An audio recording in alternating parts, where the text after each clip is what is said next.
And then finally, for macro level importance, I feel like the Williams article did a really great job bringing up some important topics. So I'm going to go ahead and cite them here and talk about them. So first off, they talked about how there are some federal policies in place. So according to the 2017 United States Department of Health and Human Services Children's Bureau report, it was reported that there are two federal policies in place that do support grandparent caregivers, which revolve around child welfare and income assistance programs.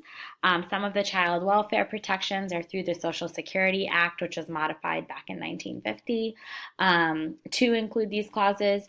And then the income assistance programs are programs such as TANF, the Assistance for Needy Families. Williams talked a little bit about how there are both pros and cons to these policies, just because they can be helpful to the families, but then at the same time, if the families decide to go out and work or get some extra income, then they could lose some of their benefits and some of their entitlements. Um, and generally, the assistance is intended to be temporary.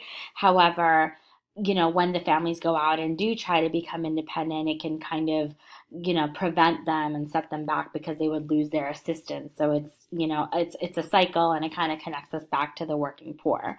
And then also they talked about data collection. So again, as I had mentioned, the U.S. Census didn't start tracking some of this information until 2000, and they were talking about how in order to make larger macro level policy changes, you have to have years and years and years of evidence and data, which at this point there isn't. So they really advocated for data collection and more studies to be done with this vulnerable group.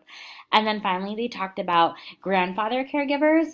Traditionally, there's this idea that the woman is the caregiver, and so you see a lot of grandmothers falling into that role. But there's very little research out there about grandfathers and males that end up falling into this caregiving role. Matter of fact, from my case management days, I actually don't see, I don't have any memory or any recollection of any grandfathers that were the primary caregivers. It was just all the women. So I think that there's a lot of research needed as to why that may be. And finally, here's my references. These are the four articles that I took a look at, as well as the Code of Ethics for the National Association of Social Workers.